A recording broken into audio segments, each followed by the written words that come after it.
দুই বাটি ফুসকা না, দুইজন দোয়া দরুদ পড়তেছে, কেউ আগে খায় না। নিয়ে বলতেছে অনেক কষ্ট করে মা বাবার চোখ ফাঁকি দিয়ে তোমার সাথে ঘুরতে বের হইলাম, তুমি যদি একটু তুলে না খাওয়াও তাহলে কি হইল? ছেলে তখন বলে আরে তোর কথাটা আমার কলিজায় লাগছে। এইবার ছেলেটা মেয়েটার মুখে ফুসকে তুলে খাওয়ায়। আপনাদের এলাকায় এরকম আছে না? না। আচ্ছা বলেন তো, বান্ধবীকে তুলে খাওয়াইলে একটা কবুল হজের সব পাওয়া যায় নাকি? বলেন সব না গুনাহ? কোন স্বামী যদি স্ত্রীর মুখে এক লোকমা খাবার তুলে খাওয়ায়, আল্লাহ রাস্তায় সদকা করলে যে সব হয়, স্বামীর আমলনামায় আল্লাহ সেই সব লিখে দেয়।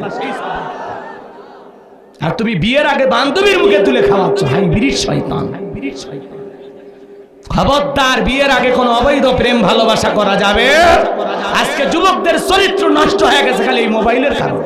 সারা রাত মোবাইল ঘাটাঘাটি করে, ইউটিউব ইন্টারনেট ঘাটাঘাটি করে, ইমো মেসেঞ্জারে বান্ধবীর সাথে সেটিং করে। হ্যালো জান, খাইছো, ঘুমাইছো, কি করো? মেয়ে রাগ করে বলে আজকে ভাত খাবো না, বলে তুমি না খেলে আমিও খাবো। নিজের বাবা খাইছে কিনা খবর নেয় না, মা খাইছে কিনা খবর নেয় না, বান্ধবী না খেলে দুষ্ট যুবকের মুখে খাবার ওঠে না। এরকম পাগলা আছে না? নাই? বেশি পাগলা হয়া ওই মেয়ে যখন ছেকা দিয়ে আর এক জায়গায় বিয়ে হয়, গান জামাত খায় আর কাছে ধাক্কা মেরে কই ভাইজান সাইড। এরকম পাগলা আছে না? না। এই মোবাইল যুব সমাজকে ধ্বংস করে দিচ্ছে। ঘরের দরজা লাগা দেয় একা একা মোবাইল অশ্লীল ভিডিও দেখ। দুষ্ট যুবক আছে না? নাই?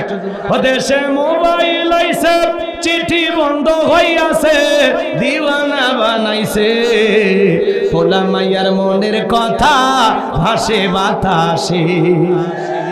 থাক না বলি, সময় নষ্ট হবে আপনাদের। এত আস্তে কথা কন, বলবো জোরে বলেন চলবে? কারা কারা দুই হাত তোলে? লিল্লাহে তাকবীর। দেশে মোবাইল আইছে, চিঠি বন্ধ হইয়াছে, দিওয়ানা বানাইছে, পোলা মাইয়ার মনের কথা ভাসে বাতাসে। ও দেখো পোলা পানের মন বাদা ফেসবুকে এখন, মোবাইলে চ্যাটিং কইরা কাটায় সারাক্ষণ। এই মোবাইল পাইয়া দেখো মদনের মাইয়া, এই মোবাইল পাইয়া দেখো মদনের মাইয়া কি কাণ্ড ঘটাইছে, স্বামী সংসার রাইখা নাকি পালাইয়া গেছে। 2 বাচ্চার মা 4 বাচ্চার মা ভাইগে যাচ্ছে, কথা কয় না গো। ওদেশে টিকটক আসিয়া সব গেল ভাসিয়া, সিদ্দিক সোরা নায়ক হইছে আইডি খুলিয়া। এই মোবাইলে হাই কি জাদু আছে ভাই, পোলাপান বুঝাছে, পড়ালেখা তুইলা রাখছে সপ্তম আকাশে। না, এলাকার ছেলেরা ভালো, বগুড়ের যুবকেরা সব জিন্দা ওলি। রাগ করতেছেন বাজার? এইবার বাদশা ডেকে বলে শোনো, স্বপ্নে কি দেখেছি সেই কথা বলতে হবে, স্বপ্নের ব্যাখ্যাও বলতে হবে। জনগণ ডেকে বলে বাদশা স্বপ্নের কথা বলবেন, আমরা স্বপ্নের ব্যাখ্যা বলবো, কিভাবে আমাদের পক্ষে বলা সম্ভব? জালেম বাদশা বকতে নাসর ডেকে বলে কেন, তোমরা নাকি গায়েব জানো? বলেন তো বাজান, আল্লাহ সারা দুনিয়ার কোনো মানুষ কি গায়েব জানে? যেই ভণ্ড বলবে আমি গায়েব জানি, ওরে ধরে নিয়ে যাবেন, আচ্ছা তারে অন্ধকার রুমে পিটাইয়া ছেড়ে দেবেন, আর বলবেন গায়েবী মার দিলাম, কারো কাছে বলিস না, ধ্বংস হয়ে যাবি। আল্লাহ সারা পৃথিবীর কোন মানুষ গায়েব জানে না। এইবার বাজান বাদশাটাকে বলে শোনো, 7 দিনের আলটিমেটাম দিলাম, 7 দিনের মধ্যে স্বপ্নে কি দেখেছি সেই কথা বলতে হবে, স্বপ্নের ব্যাখ্যাও বলতে হবে, না হলে 7 দিন পরে তোমাদেরকে ফাঁসি দিয়ে মারবো। এইবার বাজান গো আমার, লোকজন চলে গেল, টেনশনে পড়ে গেল। জেলার যখন জেলখানা দিয়ে ঘুরতেছে, আল্লাহ নবী দানিয়েল দেখে বলে জেলার দেখে মনে হয় টেনশনে আছেন, ব্যাপারটাকে আমার কাছে কইলা বলেন। এইবার জেলার বলল বাদশা স্বপ্নে দেখেছেন কি জানো, আজকে বলতে যাবেন, জনগণের সামনে বলতে পারলেন না। এইবার বাদশা তাদেরকে 7 দিনের সময় বেঁধে দিয়েছে, ওরা না বলতে পারলে ওদেরকে ফাঁসি দিয়ে মারবে। আল্লাহ নবী দানিয়েল দেখো, তুমি তোমার বাদশার কানে খবর পৌঁছায় দাও, তোমার বাদশা স্বপ্নে কি দেখেছে সেই কথা আমি জানি, স্বপ্নের ব্যাখ্যাও আমার জানা আছে। জোরে কোন মারহাবা। এইবার জেলার এক দৌড়ে চলে গেছে বাদশার কাছে, বাদশা আর টেনশন করা লাগবে না, আপনার টেনশনের ঔষধ পাওয়া গেছে। জেলখানায় একটা আসামি আছে, আপনি স্বপ্নে কি দেখেছেন স্বপ্নের কথাও জানে, স্বপ্নের ব্যাখ্যাও জানে। জালেম বাদশা বকতে না চলে ডেকে বলে বাজান কই, বাজানকে আমার কাছে নিয়ে আসো, ঠেলার নাম বাবাজি।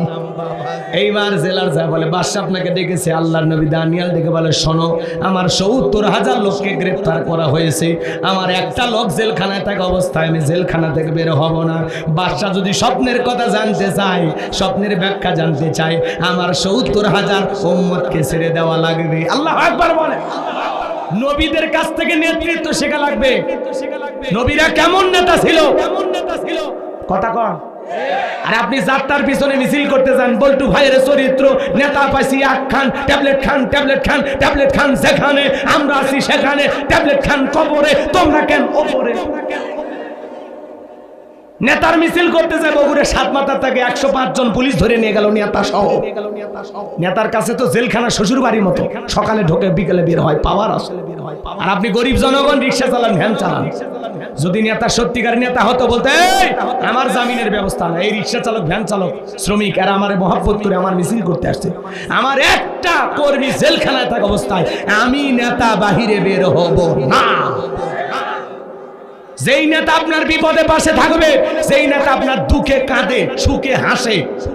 আপনি ৬ মাস জেলখানায় থাকলে আপনার পরিবারের মুখে খাবার তুলে দেয়, সন্তানদের পড়াশোনার খরচ চালায়, এমন নেতার পিছনে থাকবেন না। যাত্রার পিছনে স্লোগান দিয়ে বউ বাচ্চাকে বিপদে ফেলবেন না, খবরদার। বুঝে শুনে পা ফেলবেন, বুঝে শুনে। কোন নেতা আপনার ভাগ্যের পরিবর্তন করে দিবে না, নিজের পরিশ্রম করেই খাওয়া লাগে। কথা কয় না, কেউ ভাত তুলে খিলাবে, কাজ না করলে এমনি বিকেছে টাকা ঢুকবে, মজা লাগবে। এই জন্য নেতা বুঝে শুনে ধরবেন, নেতা বুঝে শুনে। হ্যাঁ, কথা কবার জানা ওইটা ঠিক, চাচা ঠিকই কথা কয়, খালি আপনার খালি দেখে কিন্তু কথা কয় না। মানে আমাকে দেখে অবাক হয়ে গেছেন আপনারা নাকি? চেহারা কি খুবই খারাপ? হ্যাঁ, কি রাগ করতেছেন আপনারা? তাহলে একটু দোয়া করবেন না বাজান, লিল্লাহে তাকবীর। আমি এইবার যে কথাগুলো বলতেছি গেলে একটু দিল দিয়ে বুঝবেন। এই যে শেষে একটা আয়াত আছে, ওটা 10 মিনিটে দিলটা নরম করে দিয়ে কথা বলে আমরা বিদায় নেব ইনশাআল্লাহ। আমার ভাইয়েরা দিল দিয়া কথাগুলো বুঝবেন। এইবার জেলার যায় বলে যে আপনার স্বপ্নের কথা জানে, তার একটা শর্ত আছে, তার নাকি ৭০,০০০ লোককে গ্রেফতার করা হয়েছে, তাদেরকে বের না করে দেওয়া পর্যন্ত সে আসবে না। বাদশা বক্তে নাসর ডেকে বলে ওই বাজান যদি বলে হি জেলখানা কেন, তাম পৃথিবীর জেলখানার আসামি ছেড়ে দিতে রাজি। বাজান যা বলে তুমি তাই করো, বলেন আল্লাহু আকবার। এইবার একে একে সমস্ত উম্মতকে জেলখানা থেকে বের করে দেওয়া হলো। সবার শেষে আল্লাহর নবী দানিয়াল জেলখানা থেকে বের হয়ে আসলো। বাদশার দরবারে প্রবেশের নিয়ম হলো, যত মানুষ প্রবেশ করে মাথা নত করে প্রবেশ করে। আল্লাহর নবী কি কোনো জালেমের কাছে মাথা নত করতে পারে?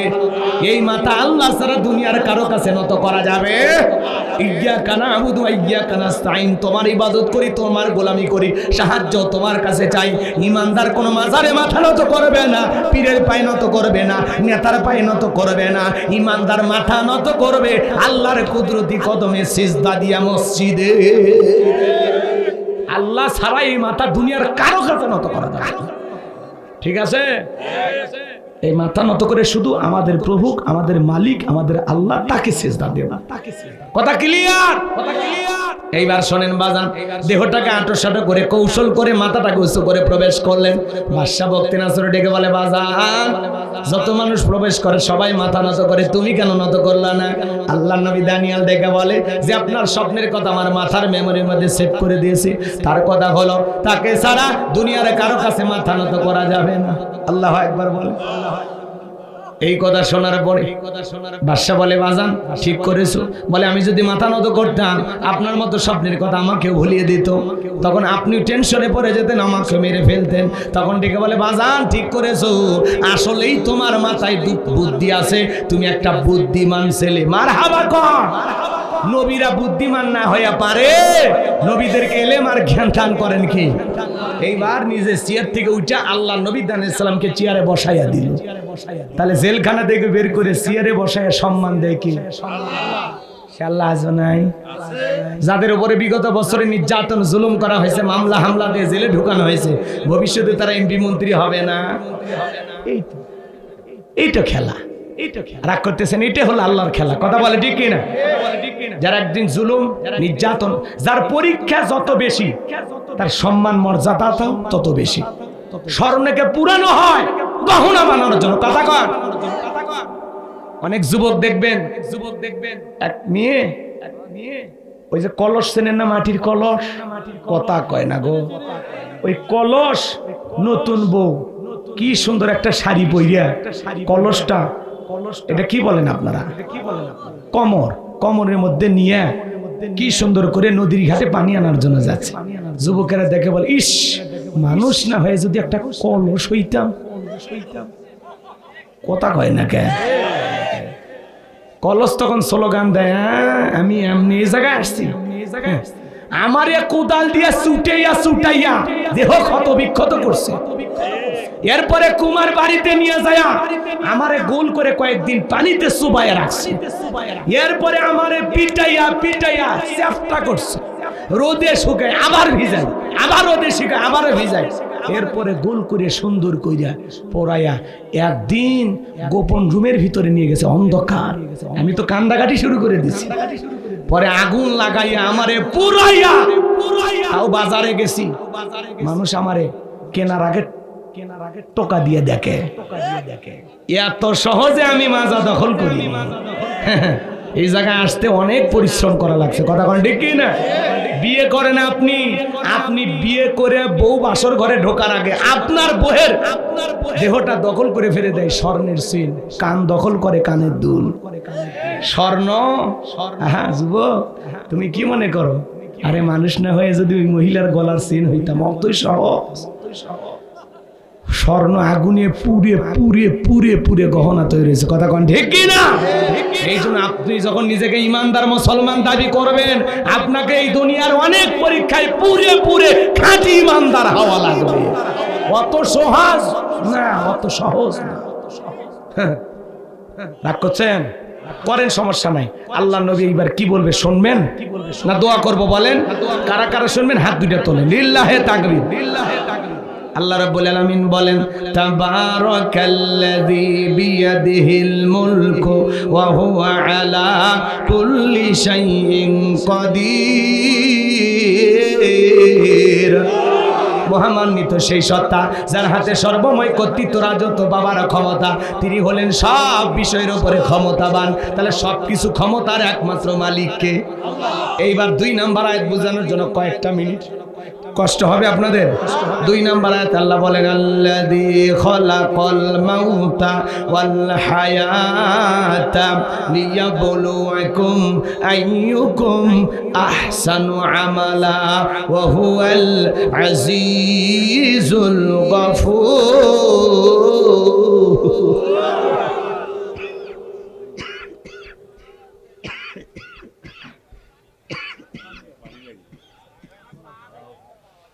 আল্লাহ রাব্বুল আলামিন বলেন, আল্লাযী খলাকাল মাউতা ওয়াল হায়াতা, যিনি সৃষ্টি করেছেন মৃত্যু আর জীবন। লিয়াবলুয়াকুম আইয়ুকুম আহসানু আমালা। আমার আল্লাহ ডেকে বলেন, আমি পরীক্ষা করে দেখব আমলের দিক দিয়ে কার আমল কত বেশি সুন্দর। যার আমল ভালো তার আখিরাত ভালো। আল্লাহু আকবার বলেন। আমল সুন্দর হওয়া লাগবে। এদিকে যুবক, আমার কথা শোনো বাবা। লিয়াবলুয়াকুম আইয়ুকুম আহসানু আমালা। আল্লাহ বলে আমি পরীক্ষা করে দেব আমলের দিক দিয়ে কার আমল কত বেশি উত্তম। দুনিয়াটা পরীক্ষার জায়গা। কথা কি বোঝেন? যার আমল যত বেশি ভালো তার আখিরাত তত বেশি ভালো। যার আমল খারাপ তার আখিরাত বরবাদ। আল্লাহ রাসূল বলেছেন, বিশ্ব নবী বলেন, ক্বালা রাসূলুল্লাহি সাল্লাল্লাহু আলাইহি ওয়াসাল্লাম, ইন্নামাল কুবরু রাউযাতুম মিন রিয়াদিল জান্নাহ আও হুফরাতুম মিন হুফারিন নার। রাহু তিরমিজি শরীফের হাদিস। বিশ্বনবী বলেন, যে ব্যক্তির আমল ভালো, মৃত্যুর সঙ্গে সঙ্গে আল্লাহ তার কবর জান্নাতের বাগান বানায় দিবেন। বলুন সুবহানাল্লাহ। ওই যে ওই ব্যক্তির কবর কেন জান্নাতের বাগান হয়েছে শুনবেন না? হযরত আলী আর আমর মনে আছে? আর বাদশার কথা মনে আছে? 3টার মধ্যে দেখি কয়টা বলা যায়? রাগ করতেছেন? বাজান গো, আমার দিল দিয়ে কথাগুলো বোঝার চেষ্টা করবেন। আল্লাহ রাসূল বলেছেন, আও হুফরাতুম মিন হুফারিন নার। যার আমল খারাপ, মৃত্যুর সঙ্গে সঙ্গে তার কবরটা হবে জাহান্নামের আগুনের গর্ত। আমার নবী যে এক জায়গায় বসা, জিবরাইল এসে বলে, নবী এই মুহূর্তে একটা আওয়াজ হইল, আপনি কি শুনতে পাইছেন? আমার নবী বলে, হ্যাঁ আমি শুনতে পেয়েছি। জিবরাইল বলেন নবী গো, আজ থেকে 70 বছর আগে আল্লাহ পাক জাহান্নামের গর্তের মুখে একটা পাথর ছেড়ে দিয়েছিল। এই মাত্র জাহান্নামের তলদেশে পাথরটা পৌঁছাইলো, আর এই পাথরটা পৌঁছাইতে সময় লেগেছে 70 বছর। কত বছর? আল্লাহ না করুক, আল্লাহ না করুক, আপনার আমার গুনাহের কারণে, অপরাধের কারণে আসমান জমিনের মালিক আল্লাহ যদি বেজার হইয়া একবার জাহান্নামের আগুনের গর্তের মুখে ফেলে দেয়, আপনার আমার কিন্তু বাঁচার কোনো উপায় নাই। আমার ভাইয়েরা, দিলটা নরম করে কথাগুলো বুঝবেন। আমি যে কথাগুলো বলতে চাই, জীবনের শেষ স্মৃতি মনে করে আমার এই কথাগুলো শুনে যান বাজান। কবর বড় কঠিন জায়গা, সবাইকে কিন্তু কবরে যাওয়া লাগবে। যুবকরে রং তামাশায় মেতে আসো, যাও না কবরস্থানের দিকে তাকায় দেখো, তোমার মতো কত যুবক এই কবরে শায়িত, কত মানুষ এই কবরে, বৃদ্ধ আছে, যুবক আছে, শিশু আছে রে যুবক। আজ হোক কাল হোক সবাইকে মৃত্যুবরণ করা লাগবে। কবর বড় কঠিন জায়গা। ফামাই আমাল মিসকালা যাররাতিন খায়রান ইয়ারা ওয়া মাই আমাল মিসকালা যাররাতিন শাররান ইয়ারা। আল্লাহ বলেন, বান্দা তুমি যদি যাররা পরিমাণে নেক আমল করো, ওইটাও তোমার আমল নামে লিপিবদ্ধ করা হবে। আবার তুমি যাররা পরিমাণ অনুপরিমাণে যদি বদ আমল করো, ওইটাও তোমার আমল নামে লিপিবদ্ধ করা হবে। আর যারা গুনাহ নিয়ে অন্ধকার কবরে যাবে, ওই কবরের ডানের মাটি বামে চলে যাবে, বামের মাটি ডানে চলে যাবে বাজান। এমন জোরে চাপ দেবে, এক পাজরের হাড় অন্য পাজরে ঢুকে যাবে। কবরে থাকা বান্ধ ফেরেশতা, চোখে দেখে না, কানে শোনে না, হাতুড়িতে আঘাত করবে, দেহটা চূর্ণ বিচূর্ণ হয়ে যাবে। কবরে থাকা বিষাক্ত সাপ একবার যদি সবল মারে, ওই দংশনে 70 হাত মাটির নিচে চলে যাবে, দেহটা বিষের যন্ত্রণায় চলে যাবে। কবর কিন্তু জায়গা ভালো নাই রে বাজান, ওই কবর বড় কঠিন জায়গা।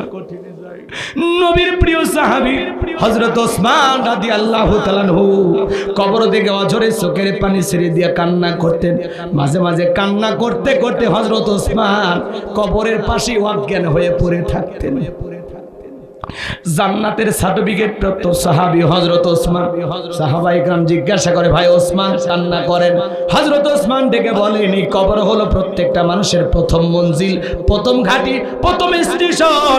এই কবরে 3টা প্রশ্ন করা হবে। যে উত্তর দিতে পারবে তার টেনশন নাই, যে উত্তর দিতে পারবে না তার বাঁচার কোনো উপায় নাই। কবরের প্রথম রাতটা কিভাবে কাটবে রে যুবক? 31 নাইট পালন করে নিয়ে তুমি ব্যস্ত। কবরের প্রথম রাতটা কিভাবে কাটবে রে যুবক? একটু চিন্তা করার দরকার আছে না নাই? একা একা কবরে কেমনে থাকবে রে যুবক? যেই কবরে নাই সাথী, নাই বাতি, নাই জানালা, নাই দরজা, নাই কোনো আলোর ব্যবস্থা রে যুবক। একা একা অন্ধকার কবরে কেমনে থাকবে রে যুবক? দুনিয়ার খেলতামাশায় পাগল পারা হয়ে গেছো। তুমি কি ভুলে গেছো যুবক? আল্লাহ রাব্বুল আলামিন বলেন, আল্লাযী খলাকাল মাউতা ওয়াল হায়াতা, যিনি সৃষ্টি করেছেন মৃত্যু আর জীবন।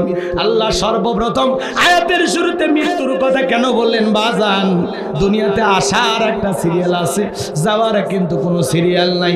দাদা আসছে দাদার পরে, বাবা আসছে বাবার পরে আমি আসলাম, আমার পরে আমার সন্তানরা আসলো। কিন্তু যাওয়ার বেলায় দাদার আগে নাতি চলে যায়, বাবার আগে সন্তান চলে যায়, বাবার কাঁধে সন্তানের লাশ। এটা দুনিয়ার সব চাইতে ভারী বোঝা। আজও মুগ্ধর বাবার চোখের পানি বন্ধ হয় নাই, শহীদ আবু সাইদের বাবার চোখের পানি বন্ধ হয় নাই, ইয়ামিনের বাবার চোখের পানি বন্ধ হয় নাই। যারা সন্তান হারিয়েছে তারাই জানে যন্ত্রণা কারে বলে। কথা বলেন ঠিক কি না? আমার ভাইয়েরা, আল্লাহ আয়াতের শুরুতে বলেন, আল্লাযী খলাকাল মাউতা ওয়াল হায়াতা, যিনি সৃষ্টি করেছেন মৃত্যু আর জীবন। সর্বপ্রথম আল্লাহ মৃত্যুর কথা বলেছেন। যুবকরে, একটা সন্তান দুনিয়াতে আসবে 9 মাস 10 মাস আগে খবর পাওয়া যায়, কিন্তু একটা মানুষ বিদায় নেবে 9 সেকেন্ড আগেও জানা যায় না কার কখন মৃত্যু হবে। আল্লাহ বলেন, কুল্লু নাফসিন যায়িকাতুল মাউত, প্রত্যেক প্রাণীকেই মৃত্যুর স্বাদ গ্রহণ করা লাগবে। হে যুবক, বেঁচে আছি এটাই অস্বাভাবিক, মৃত্যু হবে এটাই স্বাভাবিক। সকল ধর্মের মানুষ বিশ্বাস করে জন্ম হয়েছে, মৃত্যু একদিন হবে। মৃত্যু হলো চিরন্তন সত্য কথা। এই মৃত্যুর স্বাদ হলো দুই প্রকারের, মিষ্টি খাইলে যেমন মিঠা লাগে, নিম পাতা খাইলে তিতা লাগে। যারা ইমানদার নেক আমল করবে, আল্লাহর প্রিয় মুমিন মুত্তাকি বান্দা হবে, তারা দুনিয়ার জমিন থেকে বিদায় নিয়ে যাবে। এ বাজার, মায়ের কোলে শিশুটা যেমন দুধ পান করতে করতে ঘুমের মধ্যে চলে যায়, যারা ইমানদার তারা তেমনি ভাবে বিদায় নেবে, টেরও পাবে না। বলুন সুবহানাল্লাহ। কিন্তু যারা না পারমান, আল্লাহর অবাধ্য গোলাম, যারা বলে খাও দাও ফুর্তি করে, দুনিয়াটা মস্ত বড়, দুনিয়া রং তামাশায় মেতে থাকে, শয়তান যাদেরকে মিসগাইড করেছে, ভুল পথে পরিচালিত করেছে, যারা দুনিয়ায় পাগল পারা হয়ে গেছে, গুনাহের সাগরে হাবুডুবু খাইতেছে, ওই মানুষগুলো মৃত্যুর সময় দেখবেন চোখগুলো বড় বড় করে দেয়, পেশাব পায়খানা করে দেয়, বাজানগো গালি দিতে দিতে মারা যায়। কত মানুষ মৃত্যুর 6 মাস আগে জবানটা বন্ধ হয়ে যায়, সন্তানেরা শরবত বানায়া মুখের ভিতরে তুলে দেয়, খাওয়ার শক্তি থাকে না, গলসি বেবে পড়ে যায়। যুবক রে, আজ হোক কাল হোক, আমাদের সবাইকে দুনিয়ার সফর শেষ করা লাগবে, সবাইকে মৃত্যুর স্বাদ গ্রহণ করা লাগবে। মৃত্যু বড় কঠিন। আল্লাহর নবী ইদ্রিস আলাইহিস সালামকে জিজ্ঞাসা করা হয়েছিল, মৃত্যুর যন্ত্রণা আপনার কাছে কেমন মনে হয়? আল্লাহর নবী ইদ্রিস ডেকে বলেন, জ্যান্ত ছাগলের গা থেকে চামড়া খসাইলে ছাগলের যেমন কষ্ট হয়, মৃত্যুর যন্ত্রণা তার চাইতে আমার কাছে বেশি কষ্টকর মনে হয়। আপনার আমার প্রিয় নবী ইন্তেকালের সময়, নবীজি আমার অসুস্থ, দুনিয়া থেকে বিদায় নিয়ে চলে যাবেন। জিবরাইল এসে বলে, নবী, আল্লাহ তাআলা আপনার শরীরের অবস্থার কথা জানতে চেয়েছেন। আমার নবী বলে, ও জিবরাইল, আগের চাইতে অনেকটা ভালো আছি। আমার ভাইয়েরা, এদিকে ফাতেমার চোখের পানি বন্ধ হয় না, অঝরে চোখের পানি ছেড়ে দিয়ে হযরতে ফাতেমা কান্না করে।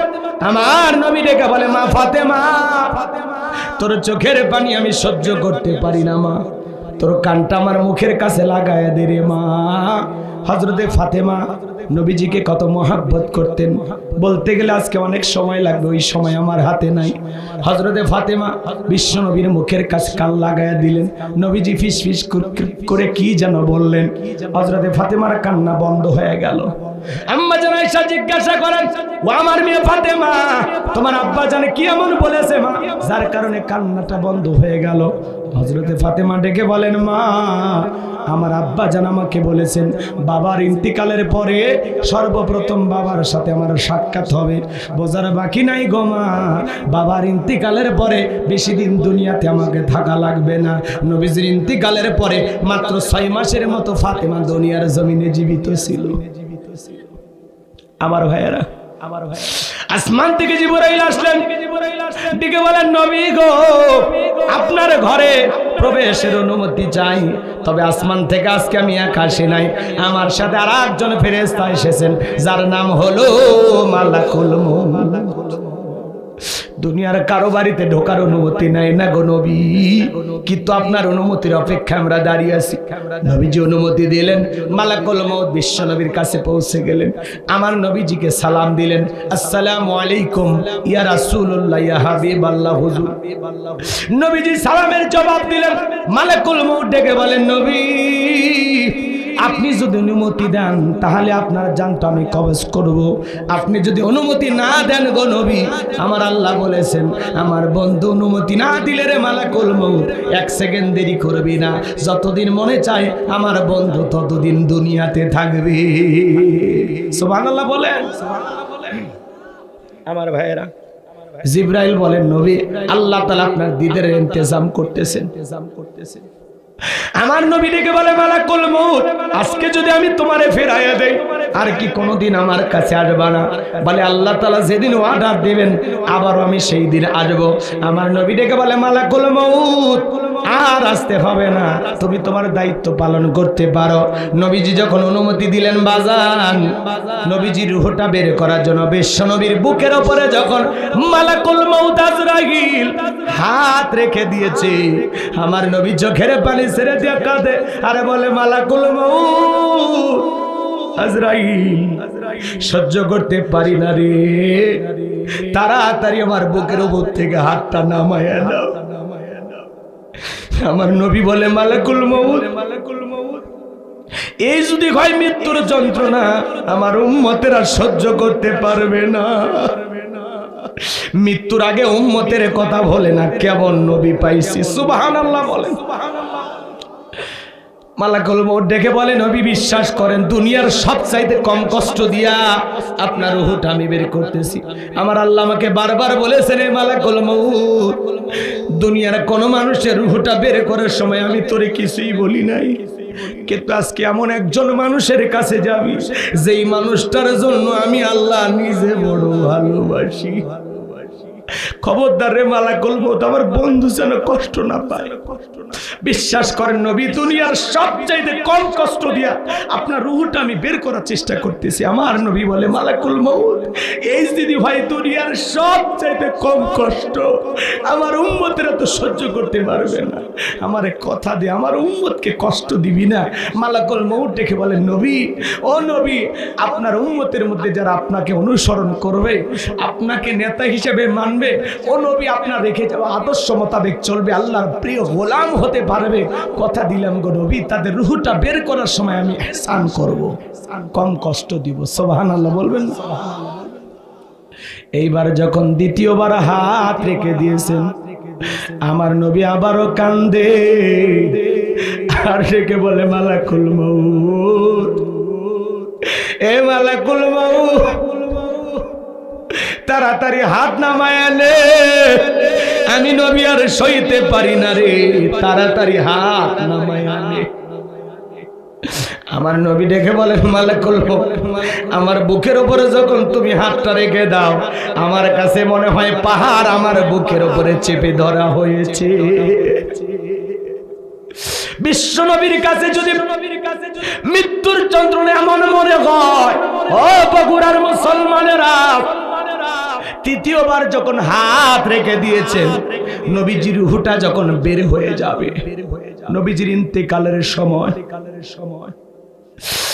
নবীজির ইন্তেকালের সময় নবীজির রূহটা বের হয়ে যাবে, নবীজি কয়েকটি কথা বললেন, এর মধ্যে একটি কথা, আসসালাত আসসালাত, ও আমার উম্মতেরা, নামাজ নামাজ নামাজ।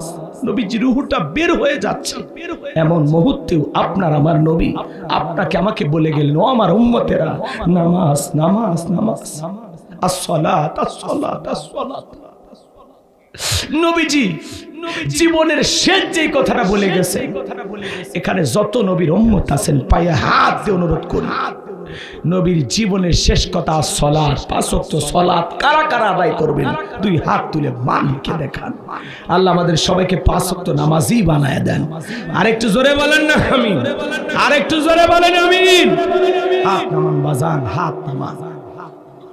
2টা মিনিট চোখটা বন্ধ করেন, আমি যা বলবো তাই শুনবেন। 2টা মিনিট সবাই চোখ বন্ধ করে।